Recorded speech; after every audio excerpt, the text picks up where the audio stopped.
My mom texted, "You're not a priority. It's your brother's big night," while I ate alone, celebrating my promotion. So I cancelled the mortgage I'd paid for years and left a note saying, "Let the priority pay it." I'm Maverick, 35, male, and I'm sitting here at 3:00 a.m. on my couch with a glass of whiskey trying to process the absolute show that's been the last 72 hours of my life. I need to write this down before I second guess what I did, because right now, watching my phone blow up with increasingly desperate messages, I'm feeling pretty freaking satisfied. But let's back up, way up, because this story doesn't start 3 days ago. It starts about 30 years ago, when my brother Devin was born, and apparently the universe decided I was just the opening act. I'm the oldest of 2 kids. Devin's 3 years younger, and from the moment that kid could walk, he was the center of my parents' world. Not in a subtle way either. I'm talking full-blown golden child worship that would make a helicopter parent look chill. When I was 8 and Devin was 5, I won the regional spelling bee, studied my ass off for months, beat out 200 other kids. My parents attended because they had to. I was their ride home from school. The trophy went on a shelf in my room where it collected dust. No celebration, no special dinner, just a good job, and back to normal life. 3 months later, Devin scored a goal in Pee Wee soccer. 1 goal out of a season where his team lost every single game.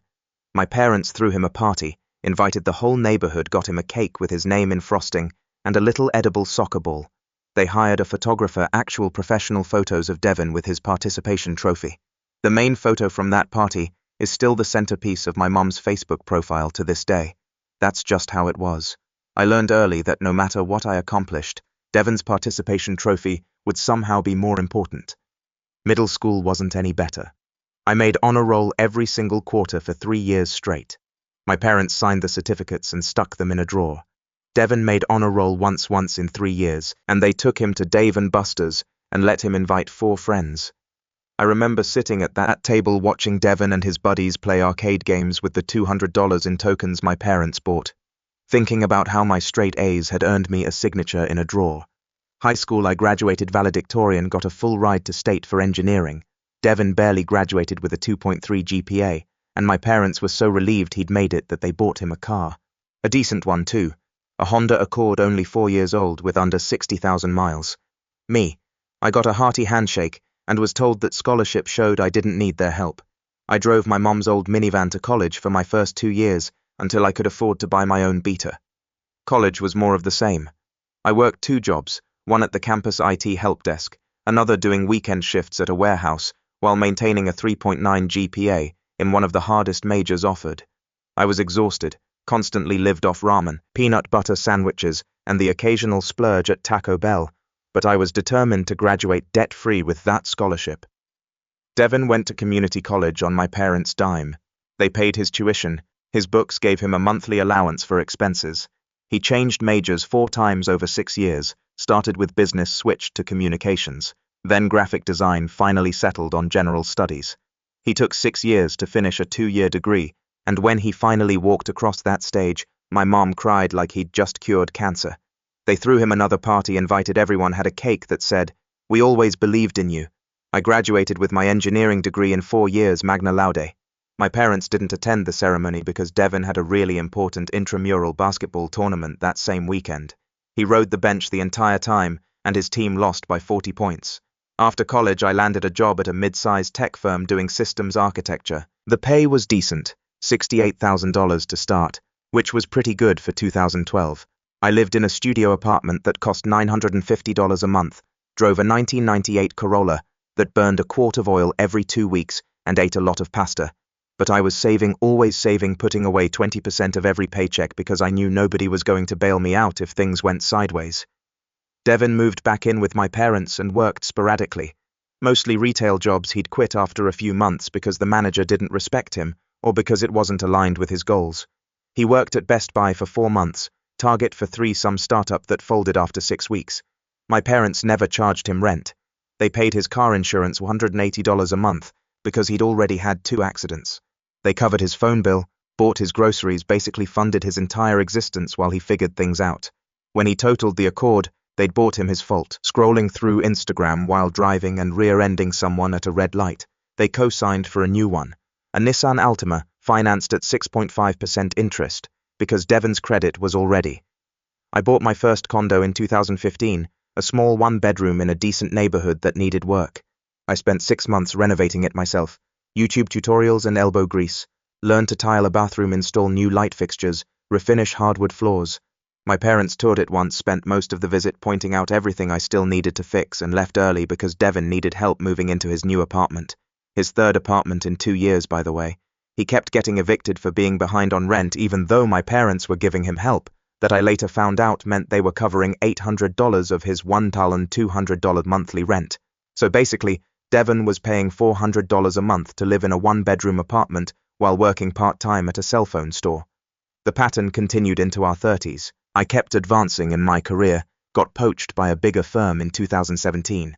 Salary jumped to $95,000, bought a better place in 2019, a 2-bedroom condo in a really nice area, sold the first one for a $47,000 profit, started investing seriously, maxing out my 401k, building a portfolio. Meanwhile, Devon bounced between jobs, never lasting more than 18 months anywhere.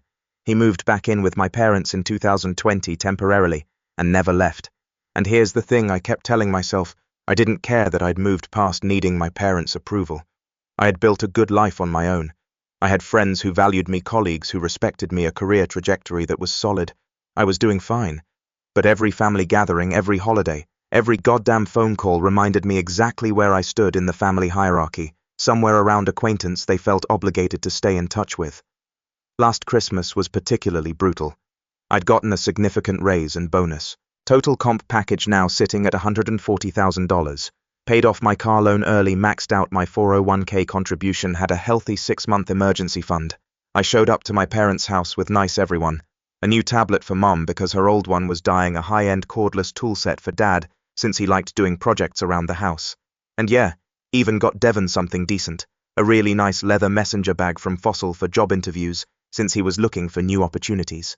Devon showed up with nothing, literally nothing. Said he was between checks and would get everyone gifts later. Spoiler, never happened.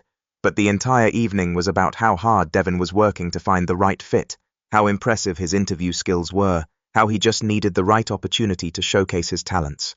I mentioned my raise exactly once in passing when Dad asked how work was going. Oh, got a nice bump this year. Things are going well. Oh, that's good, he said, then immediately turned to Devon. Hey, did you hear back from that marketing position you applied to last week? And that was it. My $30,000 raise got 3 words before we were back to the Devon show. But I buried it. Again. Because that's what I did. I showed up. I participated. I played the role of the responsible older brother who had his together and didn't need attention. And I told myself I was fine with it. The real financial arrangement started 3 years ago in early 2021.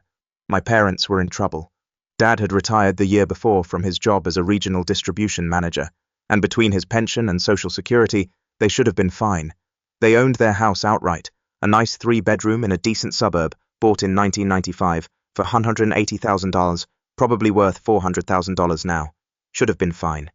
Except Dad called me one night in February 2021, voice tight with stress I'd rarely heard from him, and explained they were 3 months behind on their property taxes and were getting threatening letters from the county. Nearly $8,000 owed, with penalties and interest stacking up daily. They were facing a tax lien which could eventually lead to the county seizing the house. I drove over the next day, sat down at their kitchen table with their finances spread out. It was ugly. Turns out they'd refinanced the house in 2018 to pay off credit card debt. Except they'd taken out way more than the debt, pulled out $85,000 total on a cash-out refi. The credit card debt they'd paid off about $30,000 across 4 cards. The rest, $55,000, had somehow evaporated over 3 years, and they couldn't tell me where. I could guess.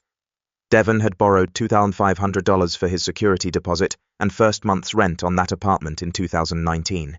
He'd needed $1,800 for car repairs after he ignored the check engine light until his transmission failed. There was the $3,200 for his business idea, some Amway-style nutrition supplement thing that lasted 2 months. Plus, Mum had developed a serious QVC habit that Dad couldn't bring himself to confront her about. Boxes arrived, weekly kitchen gadgets, decorative items, jewelry, crafting supplies she never used. Their new mortgage from the 2018 refi was £1,575 a month on a 20-year note. On top of that, they had a car payment for Mum's SUV $480 monthly because she'd insisted on a newer model in 2019, plus utilities running $350 to $400 a month insurance property taxes that they'd been letting slide. The usual costs of living. Dad's pension covered most of it, but not all, and Devon living rent-free in their house at age 32 contributed exactly nothing. They'd been letting things slide for months. The property taxes had gone unpaid because they couldn't cover both that and the mortgage. They were 2 payments behind on the SUV, about to get a repossession notice.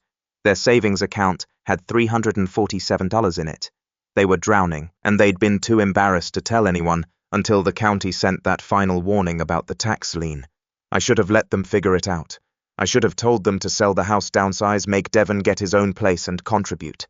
That would have been the healthy, boundary-respecting thing to do. That's what my therapist would have told me if I'd been seeing one. But they were my parents, and despite everything, despite the decades of being second best, I didn't want to watch them lose their home. I didn't want my mum, who'd lived in that house for 26 years, to have to pack up and move because they'd made bad financial decisions. So I made them an offer. I'd pay their mortgage every month, all £1,575 of it, plus I'd knock out the back taxes immediately. In exchange, they'd need to start managing their other bills better, cut back on spending, no more QVC, make Devon contribute something, get a handle on their finances. They agreed tearfully. Dad hugged me, said I was saving them, said he didn't know what they would have done without me.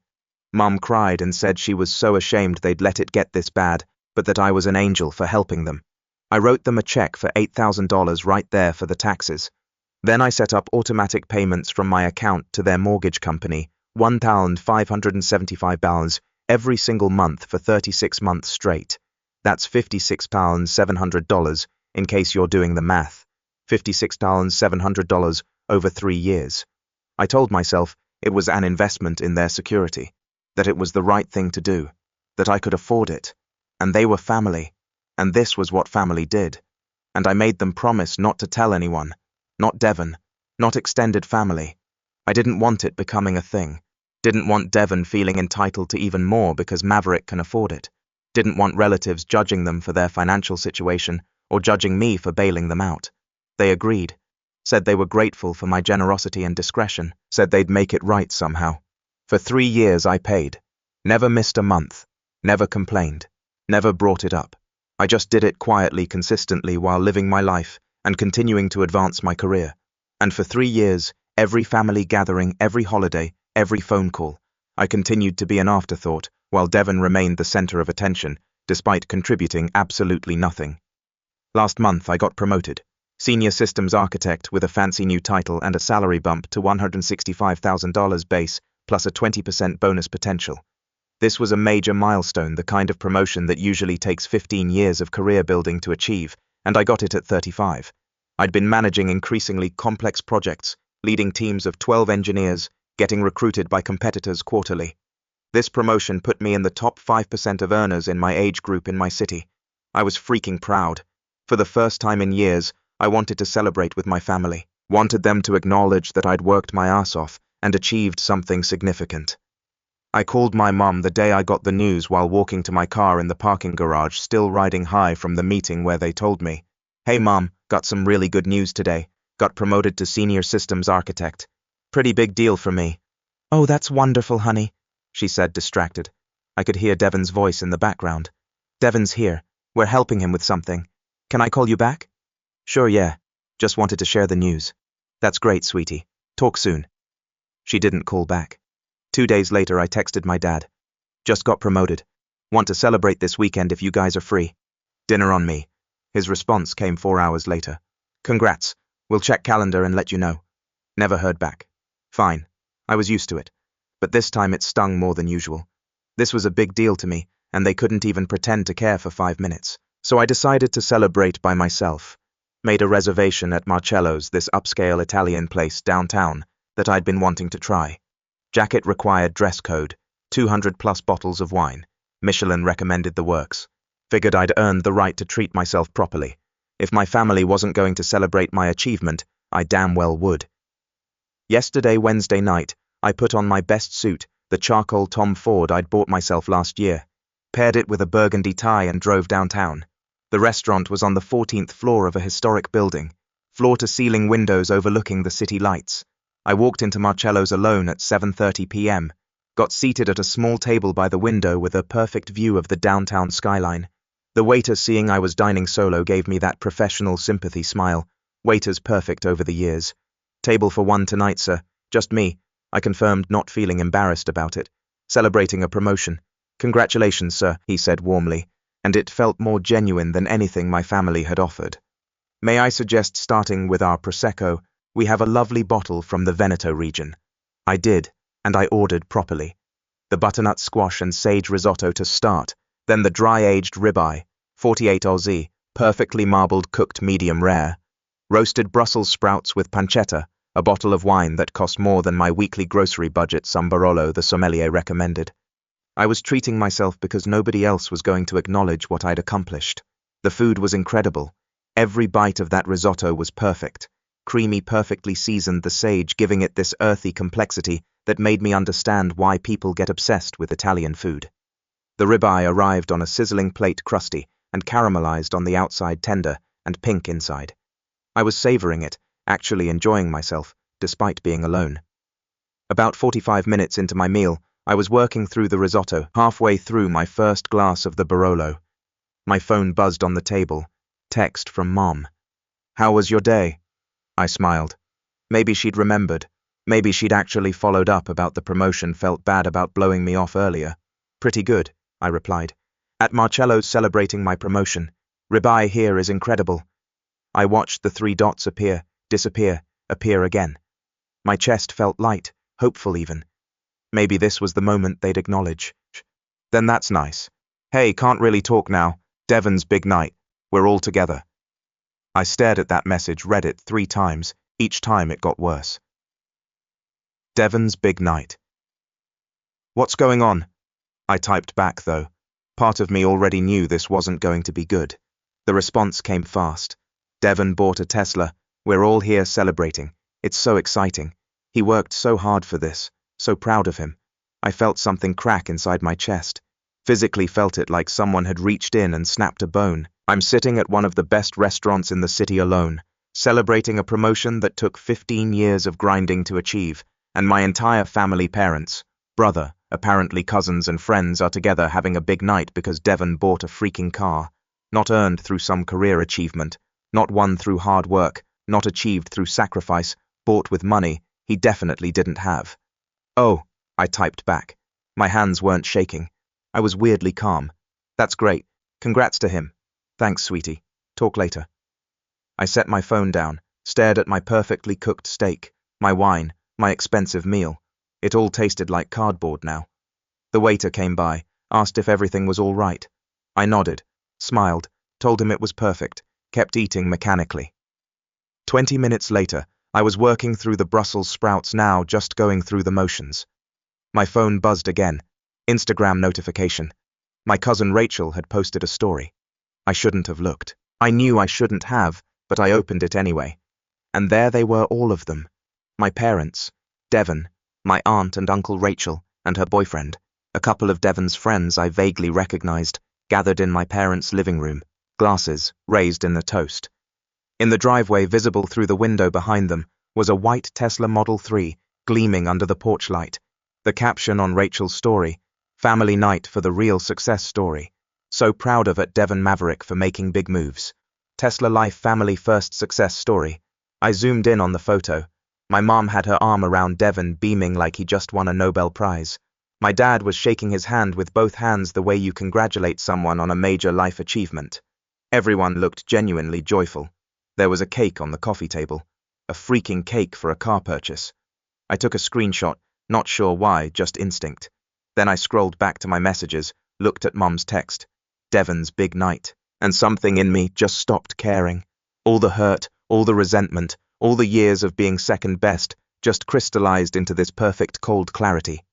I've been paying their mortgage for 3 years. 3 years, $56,000.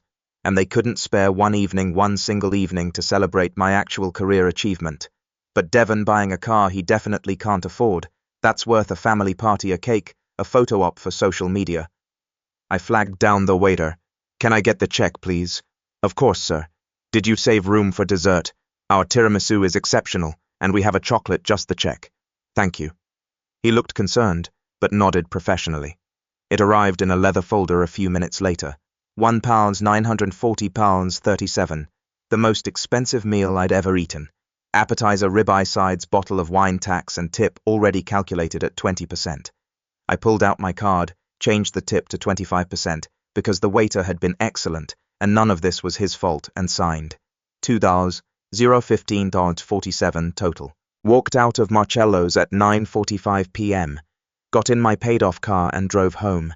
The entire drive I was calm, eerily calm. The kind of calm that comes when you've made a decision, and you know it's the right one, even though it's going to burn everything down. No tears, no anger, no second guessing, just crystal clear certainty. Got home around 10:15 p.m. Poured myself 3 fingers of Maker's Mark, sat down at my laptop. First, I logged into my bank account, found the automatic payment I'd set up 36 months ago, hovered over the delete button for maybe 3 seconds, clicked it, just gone. No more $1,575 leaving my account on the 15th of every month. Then I called my mortgage company's customer service line. They had 24/7 support. Got a very confused representative. Hi, I need to stop making payments on someone else's mortgage. I'm sorry, sir. Could you clarify what you mean? I've been making payments on my parents' mortgage for the last 3 years. I'm not on the loan, but I'm listed as authorized to make payments. Account number is, I read it off. I need to remove that authorization and cease all future payments immediately. There was typing a long pause. Sir, I see you've been making payments from your account, ending in 4783. You want to stop these payments immediately. Tonight if possible. And I need written confirmation. That will take effect on the next billing cycle. The payment currently scheduled for the 15th will not process. You'll receive an email confirmation within 24 hours. Perfect. Thank you. Hung up. Took another sip of whiskey. The burn felt good. Then I opened a Word document typed for about 10 minutes, printed it out on regular paper. Nothing fancy. Just the facts. In Calibri 12-point font on standard white printer paper. The note read, Mom and Dad, effective immediately. I'm no longer paying your mortgage. For the past 36 months, I've paid $1,575 every month. $56,700 total. Plus the $8,000 in back taxes I cleared in February 2021. That's $64,700 I've quietly contributed to keep your house. I did this because I didn't want to see you lose your home. I asked for nothing in return except some basic financial responsibility on your end. Tonight, while I sat alone at a restaurant celebrating a major career promotion, a promotion that represents 15 years of hard work, you threw a party for Devon because he bought a car. When I told you about my promotion, you couldn't even pretend to care. You couldn't spare 5 minutes. But Devon buying a Tesla. That's a big night worth gathering the whole family, baking a cake and posting about it on social media. I'm done being invisible. I'm done funding a household that treats me as an afterthought. I'm done being valued only for my ability to solve your financial problems. The mortgage payment is due on the 15th. That's 12 days from now. You'll need to figure out how to cover $1,575. Maybe ask Devon to contribute. Since he can afford a Tesla, surely he can help pay for the home he's been living in rent-free for 5 years. Don't contact me. I need space from all of this, and I don't know when or if I'll be ready to speak to you again. Maverick. I read it over 3 times. Changed nothing. It was perfect. Clear, factual, not overly emotional, just the truth. Drove back to my parents' house about 15 minutes away. It was nearly midnight by then. All the cars were gone except Dad's truck in the driveway. The Tesla was parked in the driveway next to it, gleaming white under the streetlight, like a beacon of everything wrong with my family dynamic. I pulled in behind it, walked up to the front door with the note in hand, and taped it right at eye level with 3 pieces of Scotch tape. Made sure it was secure.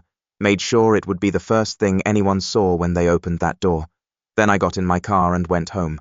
Didn't look back, put my phone on Do Not Disturb, poured another whiskey, sat in my living room in the dark, lights off, just me and the glow of the city outside my windows, and waited. The first call came at 6:47 a.m. My phone was still on D&D, but I could see the notifications piling up on my lock screen. Dad, Mom. Dad again. Mom, Devon. Mom, Dad. Unknown number, probably Devon using someone else's phone. By 8:00 a.m., I had 23 missed calls by noon 56. By 8:00 p.m. yesterday, so 20 hours after I'd posted the note, I had 81 missed calls, 127 text messages, 14 voicemails and 6 emails. I didn't check any of them, not yet. Until last night. Around 10:00 p.m. Someone started pounding on my door hard enough that my neighbor probably heard it through the walls. I looked through the peephole. Devon. He looked like absolute red swollen eyes hoodie thrown over wrinkled clothes that looked like he'd slept in them, clearly hadn't showered. He was crying, actually crying, shoulders shaking, snot running down his face. Maverick. He pounded again. Maverick, please, I know you're in there. Your car's here. Please open up. I stood there silent, watching him through the peephole. I'm sorry. Okay. I'm so sorry. I didn't know. I swear I didn't know you were paying their mortgage.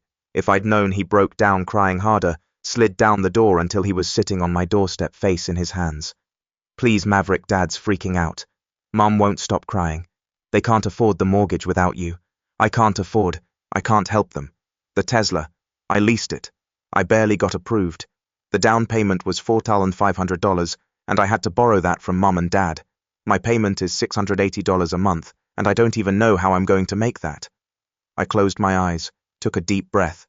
Please, you're my brother. We need you. I need you. I freaked up, okay? We all freaked up, but please, you can't do this to them. They'll lose the house. I opened the door just a crack enough to speak through the gap, the chain lock still engaged. Devon scrambled to his feet. Maverick, go home, I said quietly. Maverick, please just listen. I said, go home. You need to leave my property before I call the police. But they can't make the payment without you. Dad's pension doesn't cover it, and they can. They just need to sell that Tesla you just bought. Take that $4,500 you spent on the down payment. Oh wait, that was their money, wasn't it? They need to make you start paying rent. They need to cut their expenses and live within their means like everyone else. I can't pay rent. I'm barely covering my own car payment. Then you shouldn't have leased a freaking Tesla, I said flatly. Devon's face crumpled. We're family. Family shows up for each other. Family celebrates each other's wins. Family doesn't throw parties for car leases while ignoring actual accomplishments. You want to know what family is? Family doesn't take $64,700 from someone and never acknowledge it. Family doesn't treat someone like an ATM machine that occasionally shows up for holidays. I'll make it right, Devon said desperately. Just give me a chance. I'll get a better job. I'll pay you back every cent. I don't want your money, Devon. I want you to be a freaking adult. I want Mom and Dad to stop enabling you. But mostly I want all of you to leave me the hell alone. I started to close the door. Wait. Devon shoved his foot in the gap. At least talk to Mom and Dad, please. They're destroyed. Mom hasn't stopped crying since yesterday morning. She's making herself sick. Good, I said. And I meant it with every fiber of my being. Maybe she should have thought about that before she couldn't spare 5 minutes to care about my promotion, but threw a party for your leased car. That's not fair. What's not fair? I said, my voice rising now for the first time, is paying someone's mortgage for 3 years while being treated like I don't exist. What's not fair is working my ass off my entire life while watching you coast on their support. What's not fair is being told I'm not a priority by the people whose financial security I've been personally guaranteeing for 36 months straight. Devon pulled his foot back. He was full on sobbing now. I'm sorry. I'm so sorry. Good night, Devon. I closed the door, locked it, walked away while he kept knocking and pleading for another 5 minutes. Eventually he left. This morning I finally looked at my messages. Most were from my parents, increasingly desperate as the hours passed. Mom, 6:47 a.m. yesterday. Maverick, please call me. We need to talk about this note. Dad, 7:15 a.m. Son, let's discuss this. There's been a misunderstanding. Mom, 7:33 a.m. Maverick, you can't do this to us. We're your parents. Dad, 8:02 a.m. This is extremely irresponsible. We have a mortgage due in 12 days. Call me back now. Mom, 8:45 a.m. How could you do this to your own family after everything we've done for you? That one made me laugh out loud. Everything they've done for me. Right. Dad, 10:30 a.m. Your mother is beside herself. This is affecting her health. Is this really what you want, Mom? 12:14. We gave you life. We raised you. And this is how you repay us. The texts kept coming throughout the day, cycling through guilt, anger, bargaining, more guilt, back to anger. By yesterday evening, they'd shifted tactics. Mom, 6:15 p.m. Devon told us he came to see you. He said you wouldn't even talk to him. He's your brother Maverick. How can you be so cruel, Dad? 7:42 p.m. We will figure this out without you. Don't think we need you. We're contacting a lawyer about the money you basically stole from us. That was my favorite. I stole money from them by stopping payments on a mortgage I was never obligated to pay in the first place. Good luck with that lawyer, Dad. Then this morning the tone shifted again. More voicemails from Mom, her voice thick with tears. Maverick, sweetie, please. I'm begging you. We made mistakes, okay? We should have celebrated your promotion properly. We should have been there for you. But please don't punish us like this. We're going to lose everything. Your father and I will be homeless. Is that what you want? And from Dad, I'm asking you man to reconsider this. What you've done for us these 3 years, we're grateful. We really are. We just didn't know how to show it properly. But we can't make this payment. We can't. Please think about what you're doing to your mother. I've also gotten messages from relatives who apparently got pulled into this. My Aunt Carol Rachel's mom. Maverick, I don't know what's going on, but your parents are devastated. Whatever happened between you all, it can be fixed. Family is forever. Call your mother. My cousin Rachel. Hey, I heard about what happened. I don't know the whole story, but the post I made, I didn't mean to make things worse. I had no idea. There was tension. Your parents are really struggling. Can you at least talk to them? Even Devon sent me multiple texts over the last 24 hours. Maverick, I'm moving out. I'm returning the Tesla to the dealership tomorrow. I'm going to get a second job. Please just give them 1 more month to figure things out. I told them I'd start paying $800 per month in rent starting next week. That'll help cover part of the mortgage. Please, I'm trying to fix this. You were right about all of it. I've been a selfish piece of, and they've let me get away with it my whole life. I'm going to change. I swear to God. Just please don't let them lose their house over this. Here's the thing, Reddit. I'm not actually trying to make them lose their house. Despite everything, I don't want my parents to be homeless. But I'm also completely done being taken for granted. Done being the invisible son who's only valued when they need money. Done watching Devon get celebrated for doing the bare minimum, while I'm ignored for actually achieving things that matter. The mortgage is due in 10 days. They can sell the Tesla. Even returning it to dealership, they'll probably owe money on the lease, but that's their problem. They can make Devon pay actual rent like a grown adult. They can cut their expenses. They can sell Mom's SUV and get something cheaper. They can do 100 different things to make this work without me, or they can lose the house. And honestly, at this point, I don't care which option they choose. What I do care about is that they finally understand that I'm not their backup plan. I'm not their safety net. I'm not the son they can ignore and neglect, and then come crawling to when they need money. I'm done. My phone is still blowing up. My email has 8 messages from Dad now with subject lines like, "We need to talk immediately," and "regarding your obligations," and "your mother is ill." I haven't responded to any of them. I probably won't for a long time, if ever. The mortgage payment is due in 8 days. I'll update after the 15th to let you know what happens. Update. The 15th came and went. Hey Reddit. So the mortgage payment was due yesterday, and a lot of you asked for an update. Here's what went down. On the 14th, literally the day before the payment was due, I got an email from my dad's account. Subject line: payment confirmation.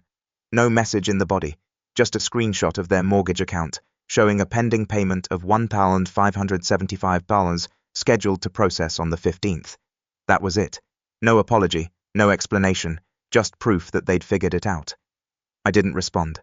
Through my cousin Rachel, who's been trying to play Switzerland in all this, I found out what actually happened. Devon returned the Tesla on the 12th.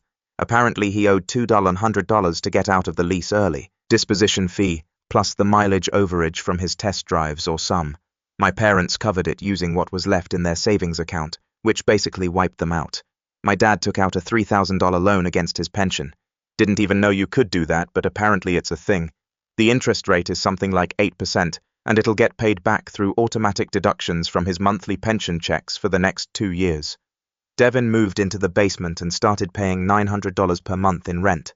His first payment cleared on the 13th.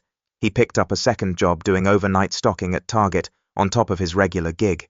Mum apparently stopped her QVC habit cold turkey after Dad threatened to cancel the credit card. So yeah, they scrambled and figured it out. Just like I knew they could. My mom's still sending me texts every few days. They've gotten less angry, more sad, lots of "I miss you," and "please call me when you're ready" type stuff. I haven't blocked her, but I haven't responded either. Dad sent one email last week that was actually semi-reasonable, acknowledged. They'd taken me for granted, said they were working on things as a family, and that the door was open when I was ready to talk. Still didn't apologize for the Tesla party, or ignoring my promotion, but whatever. Baby steps, I guess. Devon's left me alone after that night at my door. According to Rachel, he's apparently actually showing up to both jobs, and hasn't complained once. She said he looks exhausted but different somehow. Not sure I care, but it's something. The extended family has mostly backed off. A few relatives have reached out privately to say they get it, that they'd seen the favoritism for years, and were glad I finally stood up for myself. That felt validating. YouTube just dropped this new hype feature. If you're hooked on this story, smash that hype button. It tells YouTube this video deserves to blow up, and it keeps even crazier stories coming your way.